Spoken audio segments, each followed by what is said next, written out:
काही रेसिपीज पोट भरतात, पण काही रेसिपीज मन जिंकतात. प्रत्येक गृहिणीला पडणारा प्रश्न, आजच्या जेवणात काय? जर तुम्हाला भाकरी, पोळी, भात यासोबत परफेक्ट रस्सा हवा असेल तर हा व्हिडिओ शेवटपर्यंत नक्की बघा.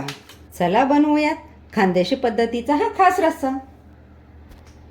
गॅसवर मी पॅन ठेवून घेतला आहे. त्यामध्ये 2 चमचे तेल घालते. तुम्ही तुमच्या आवश्यकतेनुसार कमी अधिक घेऊ शकता.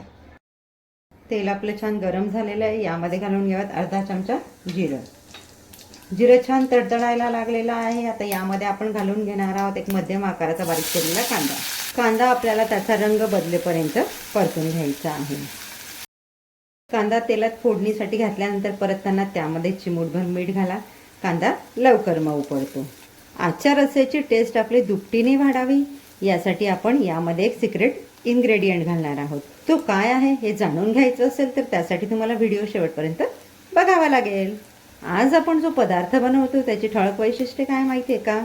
एक तर तो चविष्ट आहे, दुसरं म्हणजे अवघ्या 10 मिनिटात रेडी होतो आणि त्यासाठी आपण जे काही मसाले वापरणार आहोत ते आपले बेसिकच आहेत. आपल्या रोजच्या जेवणासाठी आपण जे वापरतो तेच. ॲडिशनल कुठल्याही मसाल्यांचा आपल्याला याच्यामध्ये वापर करायचा नाही आहे. पण चव जर म्हणाल अप्रतिम आणि भन्नाट झणझणीत तर्रीदार अशी. कांदा आपला थोडा परतत आला आहे. आता यामध्ये मी घालते अर्धा चमचा लसणाची पेस्ट. ती देखील आपला तिचा कच्चापणा जाईपर्यंत तेलात परतून घ्यायची आहे. कांद्यांचा हलका रंग बदललेला आहे, ते मऊ झालेले आहेत. आता यामध्ये आपण घालून घेणार आहोत आपले पावडर मसाले. अर्धा चमचा धणे पावडर जाडसर कुटलेली, 1 टेबलस्पून लाल मिरची पावडर. तुम्ही तुमच्या आवश्यकतेनुसार कमी अधिक घेऊ शकता. छोटा पाव चमचा गरम मसाला, हळद. हे सर्व आपल्याला तेलात 2 मिनिटं परतून घ्यायचं आहे. गॅसची फ्लेम आपण मसाले परतताना कमी ठेवायचे आहे. मसाले आपले जेवढे छान तेलात परतले जातील तितकं आपल्या भाजीची टेस्ट द्विगुणित होते आणि भाजीला तेलाचा तवंगही खूप छान येतो. झणझणीत तर्रीदार रस्सा तर बनवतोय, पण कसला? तर आज आपण बनवतोय बटाट्याचा रस्सा. मसाले आपले तेलात छान परतून झालेत. कडेकडेने तेल सोडायला सुरुवात झालेली आहे. यामध्ये ॲड करते मी मध्यम साईजचा कापून घेतलेला बटाटा. मी इथे छोट्या साईजचे तुकडे करून घेतलेले आहेत, म्हणजे आपला भाजी शिजण्याचा वेळ आहे ना तो कमी होतो, पटकन शिजते. आपण एकदा मिक्स करून घेऊयात. यामध्ये आपण फक्त 3 ते 4 पावडर मसाल्यांचा वापर केलेला आहे. जास्तीच्या कुठल्याही मसाल्यांचा भडीमार केलेला नाहीये. बटाटे आपले मसाल्यासोबत छान परतून झालेले आहे. आता यामध्ये मी घालून घेते गरम पाणी 1 ते 1.5 ग्लास. तुम्ही तुमच्या आवश्यकतेनुसार इथे पाणी घालून घ्या. तुम्हाला ग्रेव्ही किती घट्ट पातळ ठेवायची आहे त्या अनुषंगाने पाणी घालून एकदा हे मी मिक्स करून घेते. आता ह्या स्टेजला मी 1 ते 1.5 मिनिटं गॅसची फ्लेम फुल ठेवून हे छान उकळून घेते. आणि यानंतर आपण घालूयात सिक्रेट पदार्थ. रस्सा छान उकळलेला आहे आपला. आता या स्टेजला मी गॅसची फ्लेम मिडियम करते आणि यामध्ये घालून घेऊयात आपला सिक्रेट पदार्थ, तो म्हणजे भाजलेल्या शेंगदाण्यांची पावडर. अर्धी वाटी शेंगदाणे तव्यावर गरम करून घेतले आणि नंतर मिक्सरला त्याचं वाटप करून घेतलं. तुम्ही हे प्रमाण तुमच्या आवश्यकतेप्रमाणे आवडीप्रमाणे कमी अधिक घेऊ शकता. आता या स्टेजला आपण ॲड करतो अर्धा चमचा लसणाची पेस्ट.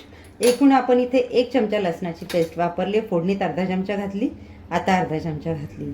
या पद्धतीने लसणाची पेस्ट भाजीमध्ये घालून बघा, भाजीचा फ्लेवर आणि टेस्ट खूप छान येतो. एकदा माझी ही पद्धत तुम्ही ट्राय करून बघा, तुम्हाला नक्की आवडेल. तुम्हाला जर अशा छान छान सहज सोप्या पद्धतीने तयार होणाऱ्या रेसिपीज बघायच्या असतील तर आसनाज किचनच्या व्हिडिओजला लाईक करा, चॅनलला सबस्क्राईब करा, व्हिडिओ फ्रेंड सर्कलमध्ये शेअर करा. यावर झाकण ठेवून मी बटाटे शिजेपर्यंत छान शिजवून घेते. बघूयात आता आपण आपली भाजी झाली आहे तरी कशी. वाव, काय छान घमघमाट सुटलेला आहे. भाजीला तेलाचा तवंगही खूप छान आलेला आहे. यामध्ये घालून घेऊयात आपण चवीनुसार मीठ. आता मीठ शेवटी घालण्याचं कारण हे की आपल्याला भाजीचा रस्सा किती पातळ घट्ट हवा त्या अनुषंगाने इथे मीठ आपल्याला घालता येतं, म्हणून शेवटी घातलं.